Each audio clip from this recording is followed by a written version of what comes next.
ओ मेरे महलों में आए ना फकीर भी कोई, ओ तेरी झोपड़ी में सुना है खुदा आता है, खुदा आता है। तेरे तो पेड़ भी लेंदे ने गर्मी विच छां ढोला, तू कुदरत दा करिश्मा है ते रब दी सच्ची बां ढोला।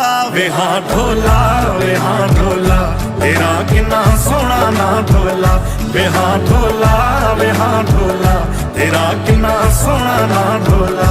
कोई तेरे तो सिखे वे ओ किवें दुख से आ जांदा है, किवें गुरबत विच रह के भी खुश रहा जांदा।